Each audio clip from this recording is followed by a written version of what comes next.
This is an iPhone XS that is going through the boot loop, and the issue here is that most likely it got humidity through the speaker at the top, and it's when this phone is a computer, right?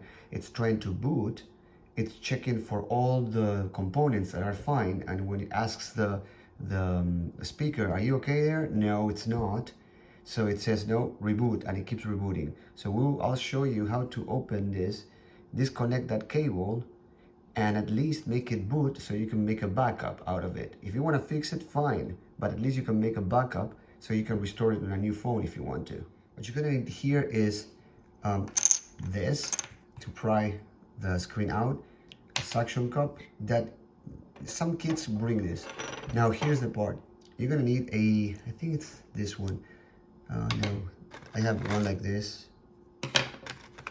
Where is it? Here. Yeah, this is a pentalobe one. It's a very tiny. Let's see if I can. It's very tiny, and it has like 5 or 6 points that will go into here. Screws that are here and here, and these are the screws.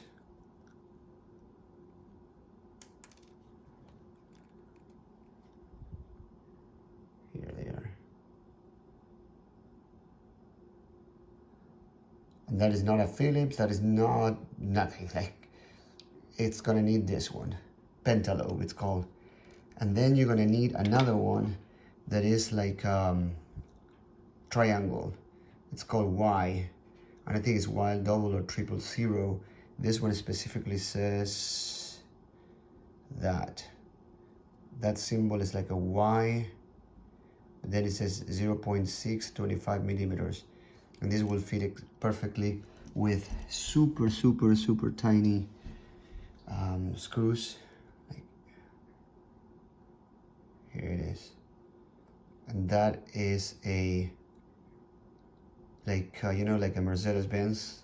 It's like a Y, but all equal sizes, and you won't be able to unscrew that if you don't have this this one. Let me just put the one here. If you don't have something like this, looks like a Phillips, but no, it has 3 prongs, not 4. So the first thing that you're gonna do is, using this suction cup, I usually put some humidity here, like, and put it in this corner, press on it, and then with one of this, or I also have one like a very thin, like a guitar pick. You go through here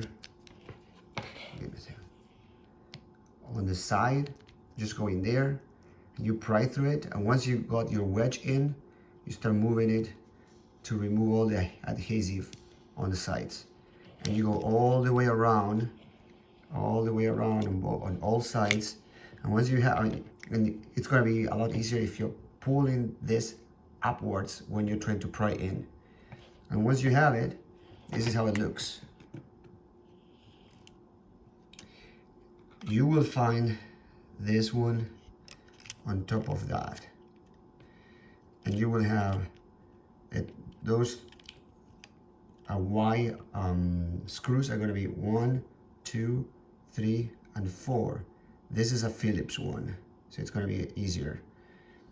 Once you remove that, you pretty much have all the connectors there. The one in front, let me just use the one in front of this, that one is the battery. So as you notice, this is the Apple is over there.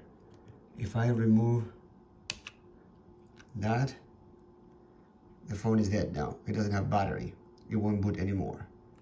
Now the real problem is this cable coming from the Face ID and the speaker here. This is a camera, by the way. If you want to clean it because it's foggy, you can clean it here. So if you disconnect this one, this long one in front of this other line here, or the screw here, this one,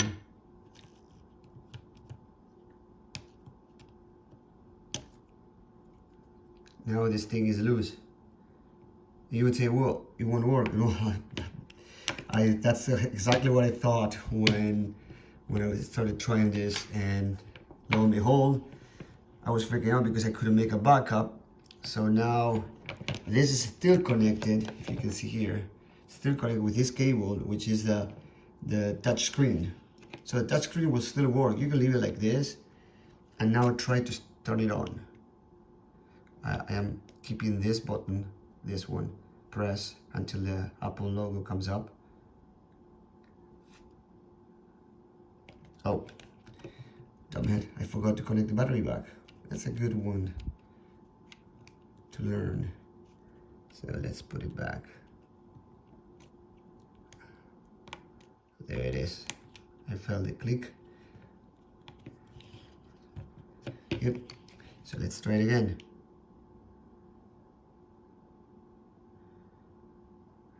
There you go. So now let's wait. Now it's testing. It's checking all the components, let's say memory, the solid state hard drive, and then the speaker says, nope, I'm not here. So okay, it just bypassed that one, and now it should be able to boot. And when that happened, it allowed me to know, there it is, and now I can do that. It works. So works relatively, right? Because this speaker won't work and the Face ID won't work actually. So you have to type the password every single time. So, but at least if you connect it to a lab computer, you will be able to back it up, and then you can use and restore that information in another phone.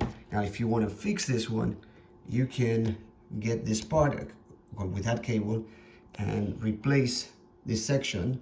The problem is that Face ID won't work because it's all together and it has to go with the motherboard. So you will lose Face ID, but at least you can use the phone if you want to keep using it, right? If you don't have the money, at least you just buy that part, put it back. It's not rocket science, it's a piece of cake if you try it. But if you decide not to fix it, fine with me. At least you have the backup. It's an easy thing that you can do at home with just 2 screwdrivers and a suction cup and a guitar pick, but pretty much. So I hope this helped you, and just subscribe, so it's gonna help me on making more videos like this. Thank you very much.